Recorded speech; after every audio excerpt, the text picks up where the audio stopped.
ciudad con amigos. Ella pidió que la dejaran en la esquina para poder entrar a escondidas. Pero Lindsay nunca llegó a su casa. Desapareció sin dejar rastro. Era como haber perdido el alma.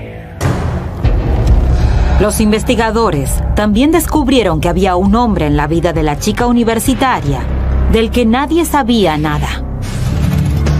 Se puso muy nervioso. Se le fue el color de la cara. ¿Fue la vida secreta que llevaba la causa de su muerte? No conozco a ningún joven que comparta todo con su madre.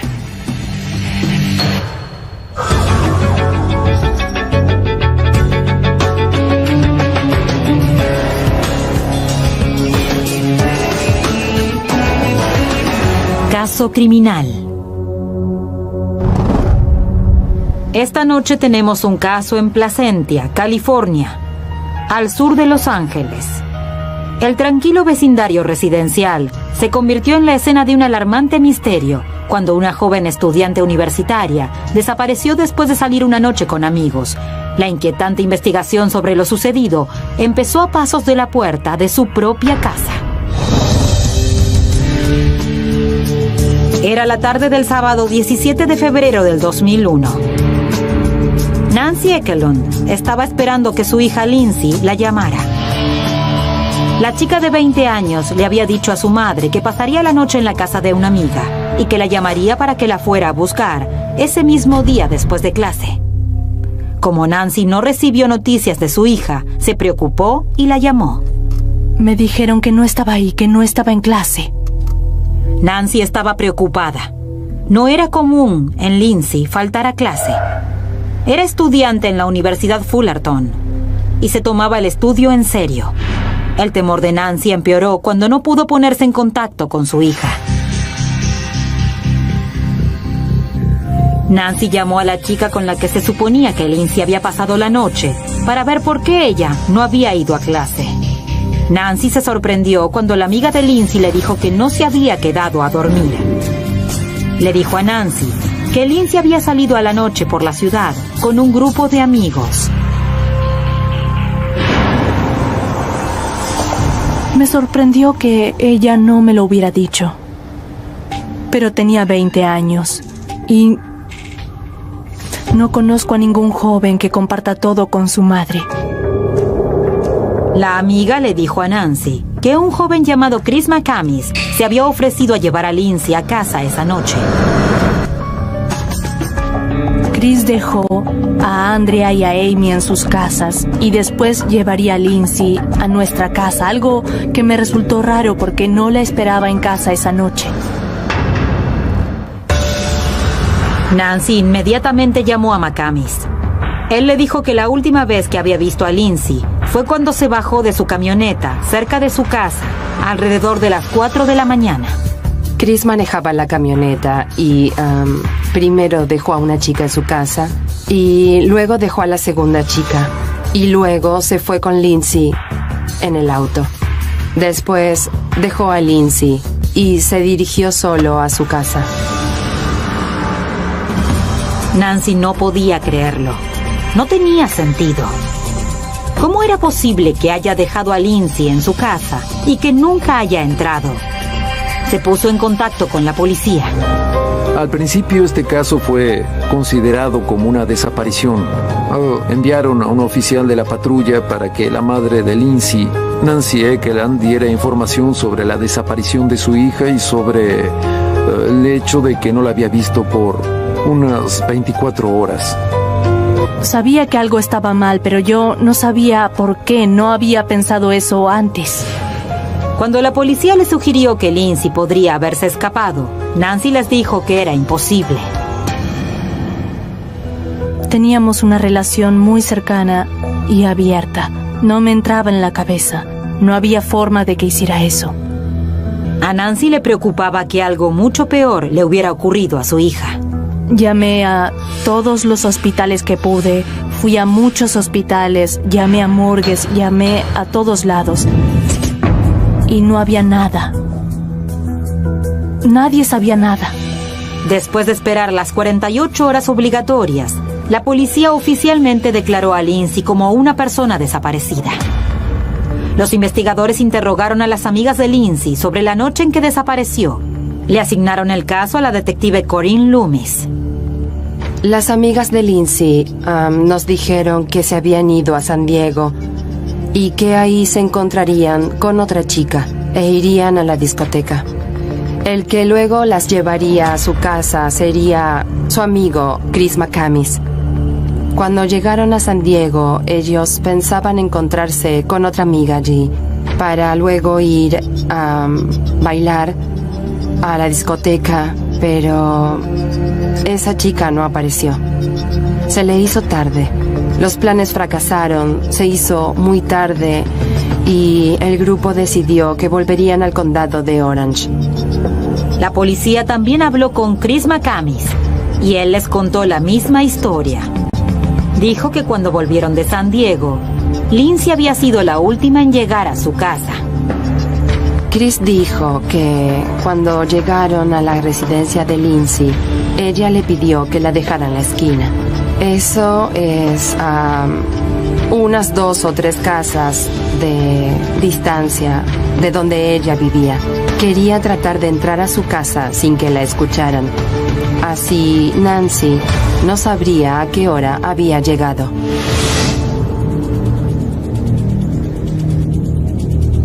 Estamos en la esquina en la que Chris McCamis dijo que dejó a Lindsay Ekelund. Lindsay le había pedido a Chris que la dejara acá para no despertar a su madre. La detective Loomis le preguntó a Chris si no le preocupaba que ella caminara tan tarde desde la esquina hasta su casa. Dijo que en realidad no le preocupaba mucho, que estaba a un par de metros de la casa. En ese momento, ella y Nancy vivían en un vecindario agradable y no había nadie por ahí. Estaba a 2 puertas de la casa, que es lo peor que podría pasar. Y entonces él dejó que se bajara del auto, dio la vuelta y se fue.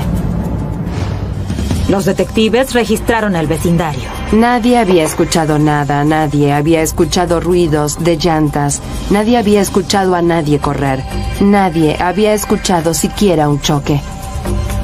La policía llevó a los perros a la escena.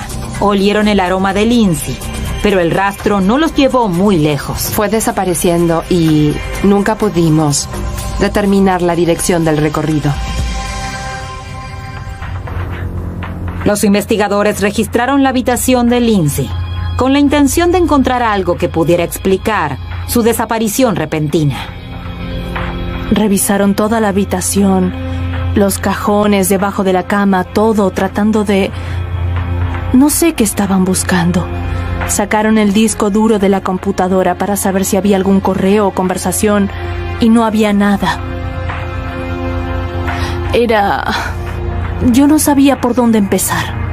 Buscábamos pistas para averiguar si había indicios de que tuviera otro tipo de vida, una vida secreta que ni Nancy ni la familia conocieran. Algo que pudiera haberse olvidado sin querer, que nos diera una pauta de que tuviéramos que hablar con cierta persona.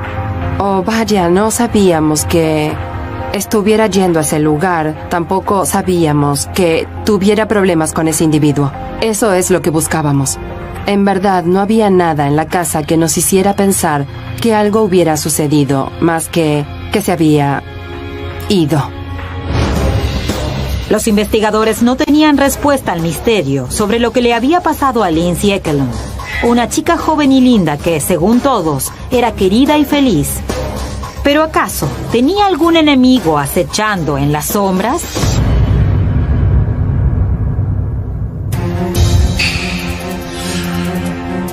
La policía llamó a Chris McCamis para interrogarlo. Como era la última persona que había visto a Lindsay, querían repasar cada detalle de su historia. Fui interrogado durante mucho tiempo porque fui el último en ver a Lindsay. Me retuvieron haciéndome preguntas durante un largo rato. Te agradezco por haber venido. No hay problema. Y sabes, no estás en problemas. Solo queríamos hablar contigo.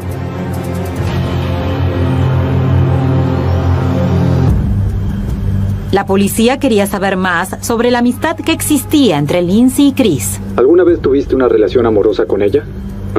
Bueno, sí, una vez la besé, pero no llegó a nada más. Descubrimos que Chris había demostrado interés en llevar la relación a otro nivel. Y creo que se vieron involucrados con algunos besos.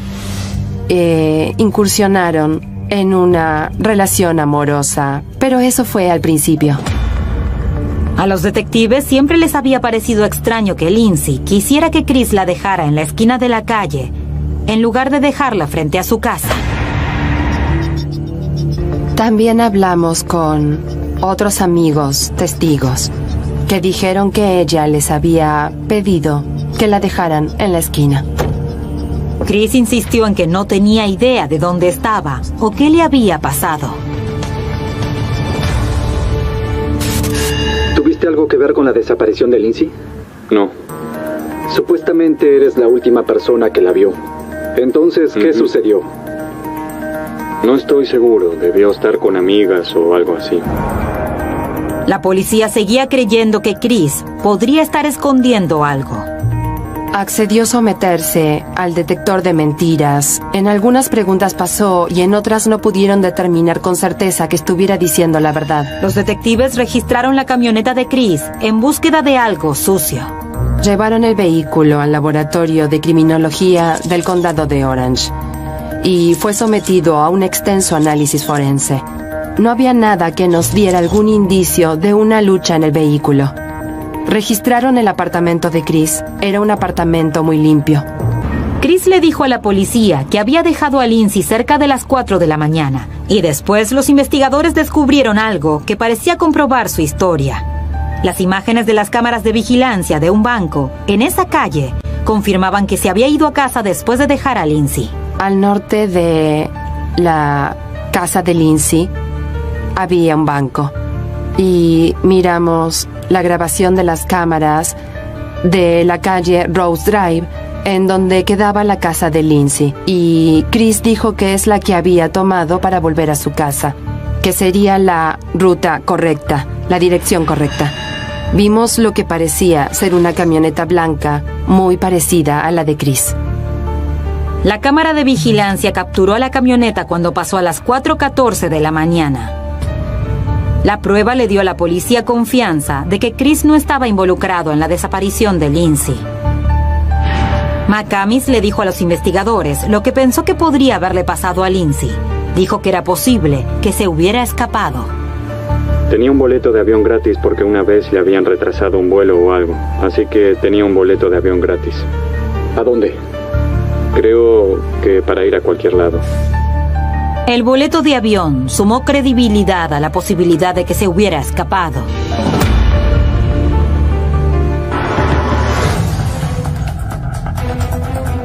Los detectives después interrogaron al novio de Lindsay, Matthew Ramírez. Él le dijo al interrogador que su relación había cambiado justo antes de que ella desapareciera. Actuaba muy extraño. Me di cuenta de que algo malo le pasaba. ¿Sabes? No me decía lo que le estaba sucediendo. Lo que más nos llamó la atención fue que antes de irse a San Diego, su novio y ella no se dirigían la palabra. Se habían separado, por así decirlo, pero en los días previos habían vuelto a estar juntos.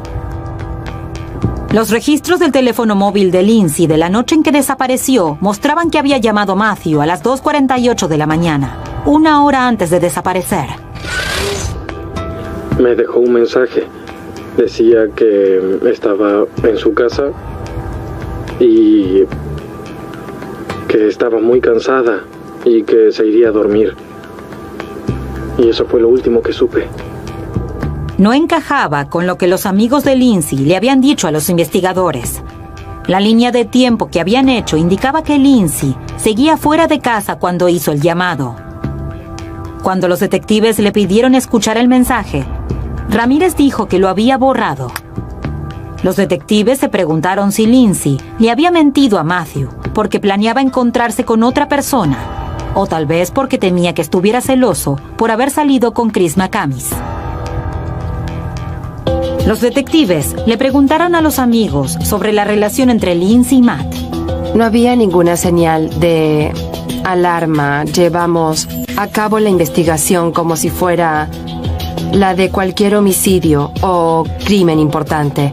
Y cuando analizamos la relación según lo que obtuvimos por lo que nos contaron Nancy y sus amigos que habían presenciado la interacción, nos enteramos que, como pareja, no habían tenido ningún episodio violento ni peleas.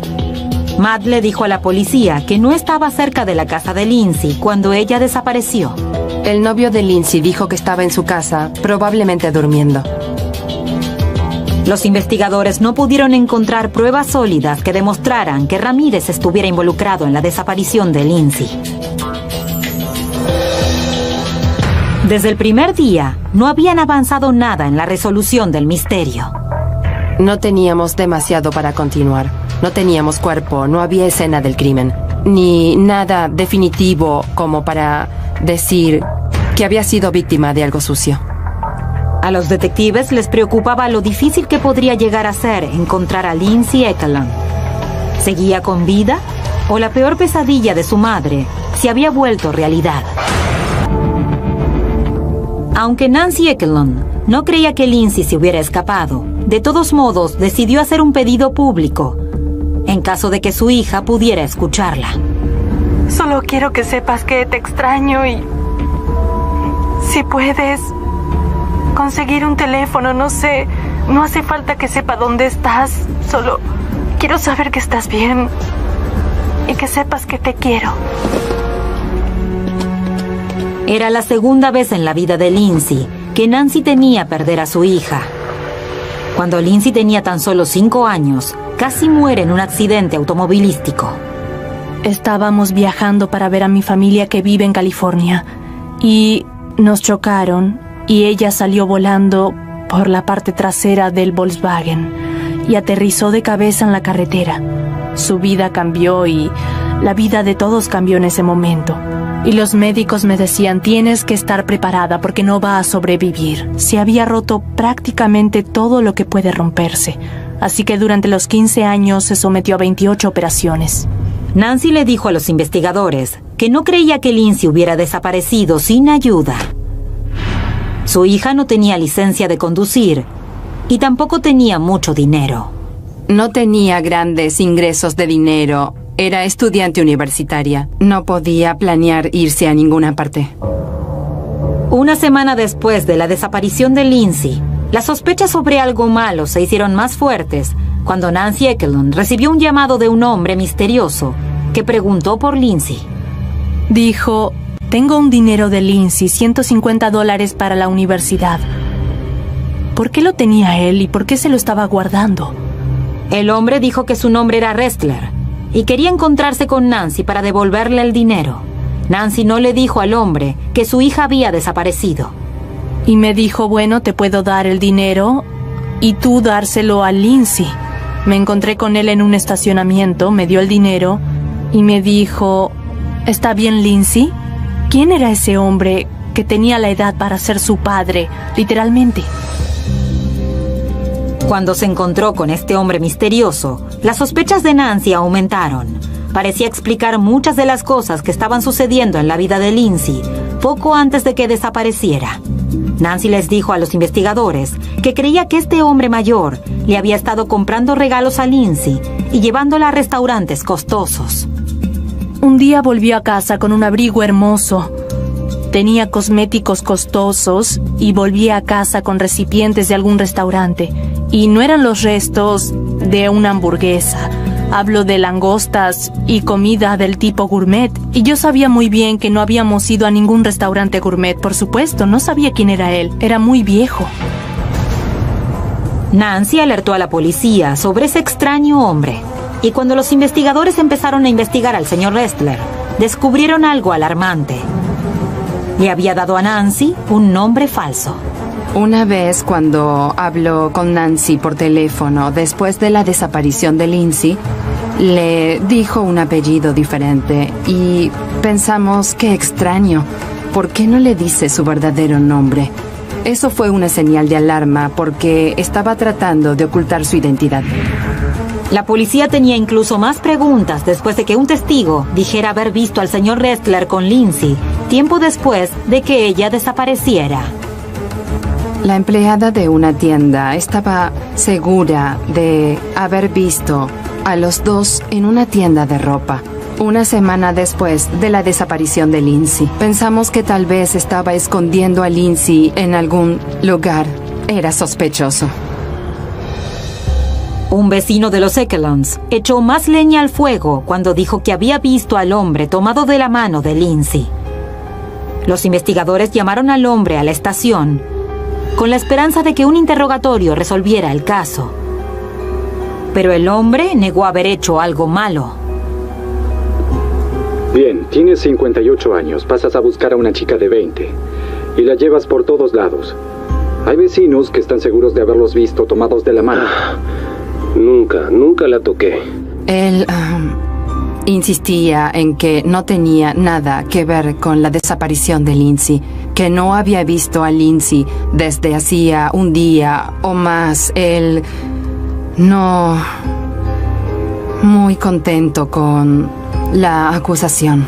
Los detectives le preguntaron por qué le había dado a la madre de Lindsay un nombre falso.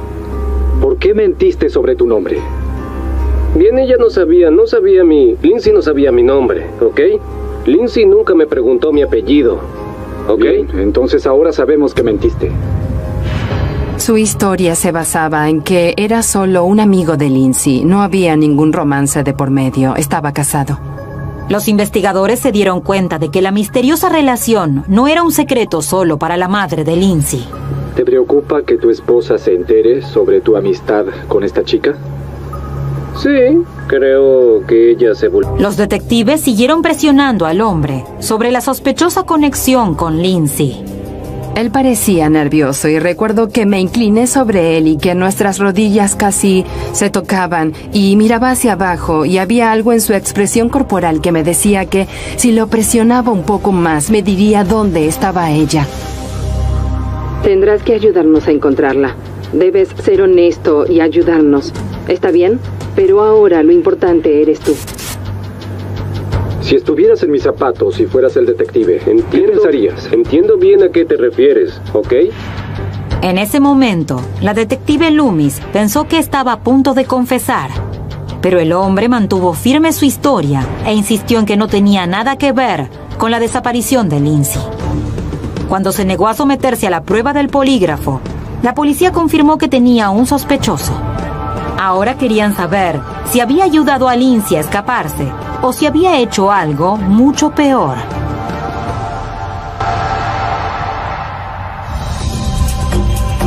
Los investigadores registraron el auto y la casa del hombre en búsqueda de algo que lo conectara con Lindsay.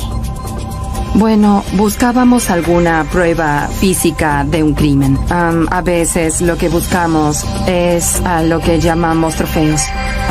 Lindsay tenía una bolsa. A veces la gente comete crímenes, varios crímenes contra otra gente. Y conservan quizás alguna prenda, conservan una bolsa, algún artículo personal. A veces es cabello. Puede ser cualquier cosa que le pertenezca al individuo. Y lo usan para estimular la memoria sobre el crimen que cometieron porque es algo que a ellos los excita. Por eso usamos la palabra trofeo. Después de una búsqueda intensiva, los detectives no encontraron nada. El hombre también tenía una coartada sólida. Dijo que estaba en su casa, durmiendo en la cama con su esposa. Sin ninguna prueba ni confesión, los investigadores se vieron obligados a seguir adelante. No teníamos nada concreto para continuar. La investigación quedó paralizada. La madre de Lindsay estaba desconsolada. Era como haber perdido el alma. Sentí que si ella estaba lastimada en algún lugar o estaba muerta, yo no tenía derecho a sonreír. No podía hacerlo. Los meses siguientes a que su hija desapareciera Nancy pasó cada momento de su día recaudando dinero y haciendo folletos para difundir la noticia sobre la desaparición de su hija. Bueno, los pegaba en los postes de teléfono en todos los campus universitarios, en todas las cafeterías, en la playa, en todos lados. Se los entregaba a todos los que lo aceptaran. Los grandes esfuerzos de Nancy llamaron la atención de una abogada especialista en personas desaparecidas, Christy Rosario. Se ofreció a crear un documental detallado sobre el caso para ayudar a Nancy. Pensé, bueno, ahora déjame intentar ayudarte, ya que esta es mi pasión. Quería que toda la gente encontrara a sus seres queridos y tal vez me ayudaría a no ser tan temerosa con lo que podría pasarle a mis propios hijos. Así que empecé a involucrarme. Esperábamos poder esclarecer un poco el caso de Lindsay porque, como ya saben, con los adultos es más difícil porque desaparecen de las noticias más rápido que los niños que están desaparecidos. Lo que queríamos generar es un poco de publicidad y que con suerte alguien viera algo y nos dijera. Nancy accedió a participar en la grabación. ¿Cuál es tu sensación sobre Lindsay? ¿Sobre dónde podría estar ella ahora?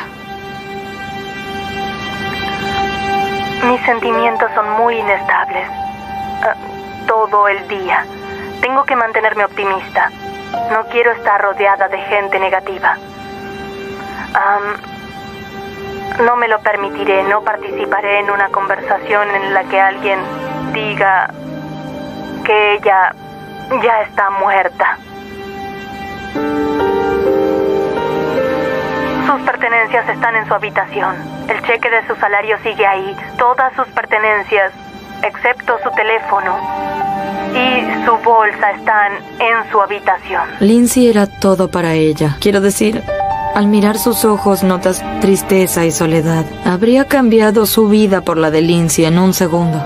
Si alguien la vio, pueden llamar al departamento de policía de forma anónima. Hay una considerable recompensa para todo aquel que pueda brindar información sobre su paradero. A esa altura, ya habíamos hablado con todos los que podíamos hablar. Ya habíamos investigado también todo lo que podíamos investigar. Habíamos divulgado la historia ampliamente en los medios y le habíamos hecho bastante publicidad. Registramos el vecindario, llamamos a equipos de búsqueda, habíamos hecho todo lo que podíamos hacer y llegamos a un punto en el que, como en cualquier otra investigación, todo queda paralizado y no hay nada más que podamos hacer. A los investigadores les preocupaba que si no tenían un golpe de suerte, el caso iba a quedar sin resolver y nadie más jamás sabría qué le habría pasado a Lindsay Ekelund. Trabajaron otros investigadores y la madre de Lindsay estaba atormentada por la incertidumbre. ¿Había pasado algo terrible? ¿O su hija simplemente se había escapado? Nancy preguntaba por su hija cada vez que tenía la oportunidad. ¿Escucharon algo? ¿Qué está sucediendo? ¿Hay alguna novedad? Nunca perdió la esperanza. Entonces, 7 años después de la desaparición de Lindsay, el investigador de casos no resueltos, Larry Montgomery, se hizo cargo de la investigación. Era conocido por resolver hasta los casos más complicados. Revisó meticulosamente las pruebas. Les pedí todo lo que tenían, esto es, cada informe, en especial las grabaciones de la gente a la que habían interrogado, sean sospechosos o no. Revisé los interrogatorios de esas personas. Buscaba palabras que hubieran dicho, acciones que hubieran hecho, y ver en mi cabeza, si me pusiera en su posición, si soy inocente, ¿cuál sería mi actitud? Y si fuera inocente y la policía me preguntara esas cosas, ¿qué es lo que yo respondería? Montgomery se focalizó en los mismos 2 sospechosos que la investigación original: Chris McCamis y el hombre de 58 años que tenía una relación extraña con Lindsay. El hombre mayor había despertado algunas sospechas, pero el detective Montgomery pensó que su coartada era sólida. Todo podía comprobarse, él decía la verdad. El próximo paso de Montgomery fue revisar las declaraciones de Chris McCamis. Quedó sorprendido con lo que descubrió. Había algunas contradicciones en sus declaraciones. McCamis le había dicho a la policía que había dejado a Lindsay cerca de las 4 de la mañana y que llegó a casa a más tardar a las 5. Los investigadores originales corroboraron la historia de McCamis cuando vieron la imagen de la cámara de vigilancia del banco y pensaron que la camioneta que había pasado a las 4:14 a.m. era la de McCamis. Pero cuando Montgomery comparó la camioneta de McCamis con la de la imagen del banco, se dio cuenta de que había algunas diferencias casi imperceptibles. En esa camioneta en particular hay un símbolo que dice F-150 y en esta no se lo ve. Luego de comparar los dos vehículos, la camioneta de Chris y la otra, se ve que no son el mismo. Montgomery estaba preocupado. Si la camioneta de la foto no le pertenecía a McCamis, entonces toda su coartada era una mentira. Según él, estuvo en casa todo el día. Solo salió a 2 restaurantes cerca de su apartamento. Entonces Montgomery analizó los registros de la tarjeta de crédito del día después de la desaparición de Lindsay y encontró una discrepancia fundamental en su historia original. Descubrí que había usado la tarjeta para eso, pero solo una vez. Y lo interesante era que había sido en Santa Clarita, que queda a 80 kilómetros al norte. McCamis nunca había mencionado ese viaje en ninguna de sus declaraciones a la policía. Dijo que ese día no había salido de la ciudad. No les dijo nada sobre Santa Clarita. Mintió con respecto a dónde estaba. ¿Por qué fue a Santa Clarita? Montgomery descubrió que, al momento de la desaparición de Lindsay, McCamis había estado trabajando en negro, manejando un tractor en una construcción en Santa Clarita. Pero el día después de la desaparición de Lindsay, nadie había estado trabajando ahí. El investigador Montgomery elaboró una teoría. Entonces lo entendí. Lindsay había desaparecido. Era una zona rural y él tenía un tractor. Montgomery sospechó que McCamis había matado a Lindsay y que había enterrado el cuerpo en la construcción de Santa Clarita. Larry, los detectives de Placentia fueron hacia allá y empezaron a buscar un cuerpo. Científicos forenses llevaron a cabo pruebas en la tierra y revelaron una historia trágica. Dada la totalidad de las circunstancias y el hecho de que el recibo nos había llevado hasta Santa Clarita, Chris McCamis trabajaba en un lugar del que no había hablado con los investigadores.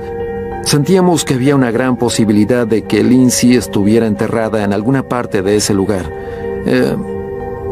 Es por eso que usamos perros rastreadores de cadáveres, hicimos análisis de la tierra y esas pruebas revelaron que existía una presencia de un cuerpo humano en descomposición. Pensábamos que íbamos por buen camino y que Lindsay estaba enterrada en algún lugar de esa propiedad. Pasamos 3 días excavando la zona para ver si encontrábamos a Lindsay. Pero nunca pudieron encontrar el cuerpo de Lindsay. El investigador Montgomery ideó un plan para tratar de engañar a McCamis, para que los llevara hasta donde estaba enterrada Lindsay.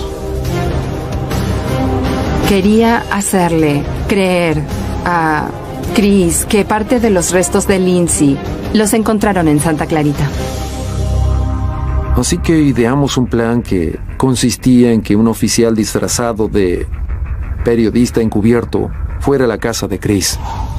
La oficial Spring Sendelli se ofreció como voluntaria para llevar a cabo esa tarea. Según lo que los detectives me habían dicho, se trataba del momento decisivo para poder resolver este caso. Esperábamos que al decirle que habíamos encontrado los restos de Lindsay, él nos llevará hasta donde en verdad se encontraban. La oficial Sendelli llevaba un aparato de grabación al momento de golpear la puerta de McCamis. Hola, ¿eres Chris? Sí. Hola, soy Nicola Anderson. Soy de la revista Torch de la Universidad de Fullerton. Recibimos la información de que encontraron restos y se cree que pertenecen a Lindsay. En este momento están haciendo análisis de ADN. Ahora no es el momento más conveniente, así que... Ok. Sí. ¿Podríamos arreglar algo, una cita o algo así? No habrá ningún momento apropiado. Le dije que estaba tratando de conseguir alguna reacción de sus amigos y familiares. Se puso muy nervioso. Se le fue el color de la cara. Me dijo que no quería hablar conmigo, que no contestaría ninguna de mis preguntas. Me pareció que su corazón estaba latiendo a millones de kilómetros por minuto. Esperábamos que nos llevara hasta la construcción en Santa Clarita, en donde creíamos con seguridad que había enterrado a Lindsay Ekelund.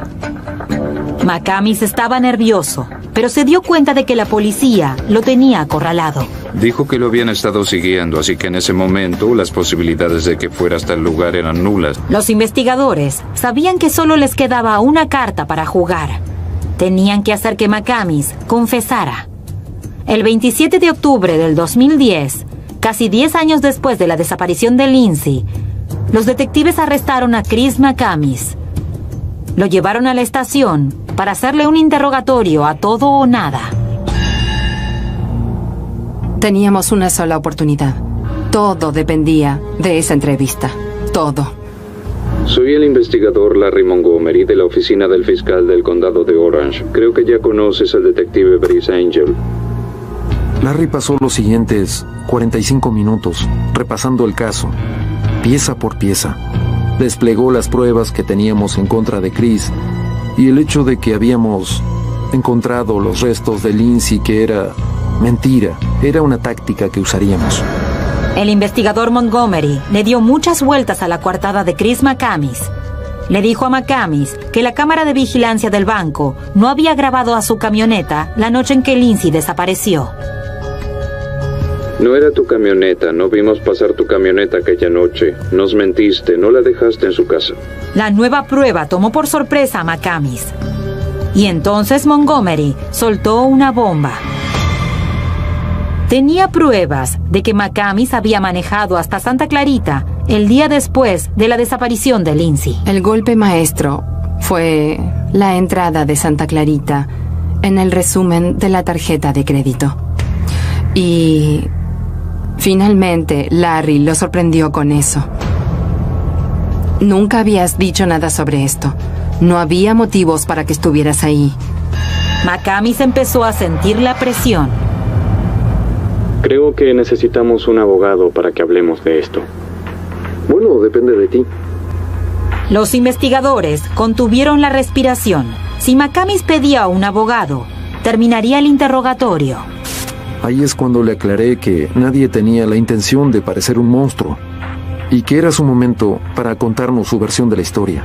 Y eso pareció que lo despertó y lo hizo pensar por un momento. Y después de pensarlo, McCamis empezó a confesar. Ok, lo que pasó fue que...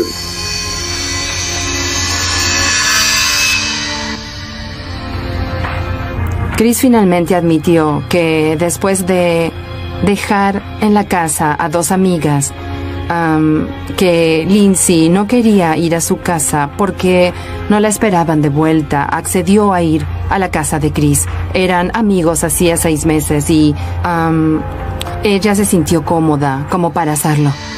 Volvimos a mi casa y yo estaba tratando de besarla y me pegó un codazo en el pecho. Y entonces, las insinuaciones inoportunas desencadenaron en un ataque. Cuando intentó tener sexo con ella lo empujó con el codo y se alejó y le dijo que no. Y entonces intentó tener sexo nuevamente. Se levantó y me dijo, ¿qué rayos estás haciendo? Llamaré a la policía. La sujeté, la arrojé en la cama y le di un golpe en la cabeza. De acuerdo. Y se murió.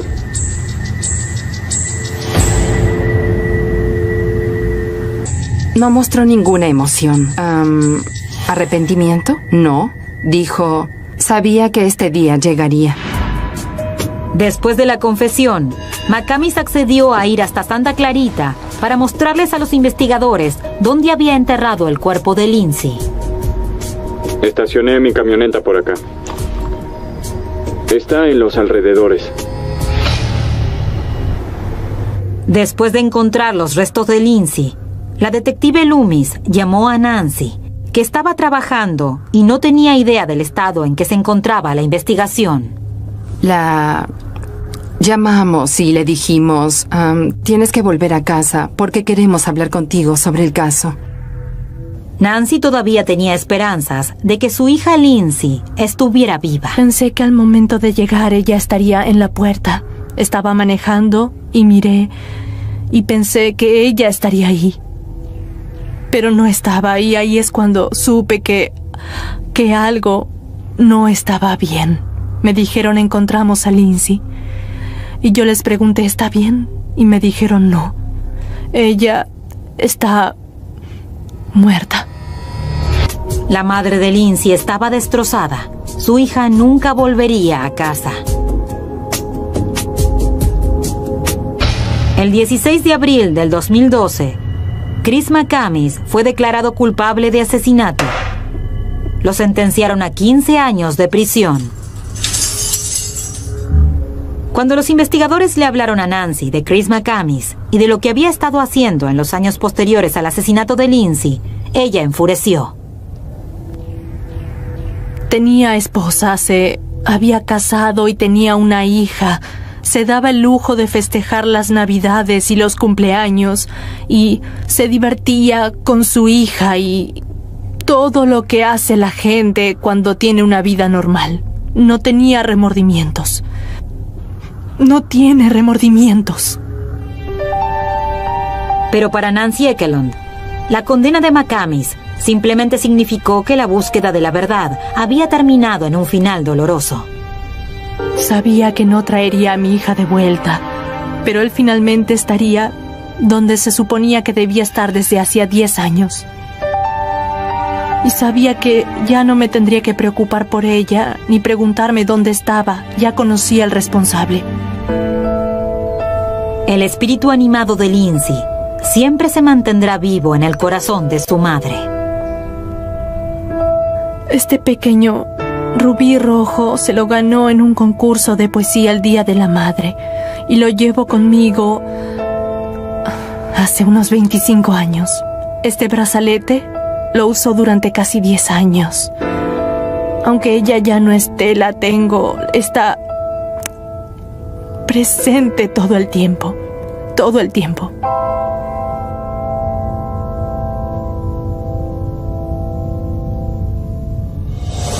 Durante los años en que Lindsay estuvo desaparecida, Nancy Ekelund trató de muchas maneras diferentes de mantener público el caso de su hija. Lo más exitoso fue el libro de recetas llamado Recetas para la Esperanza, que recaudó más de $20,000. Los espero en el próximo episodio de Caso Criminal.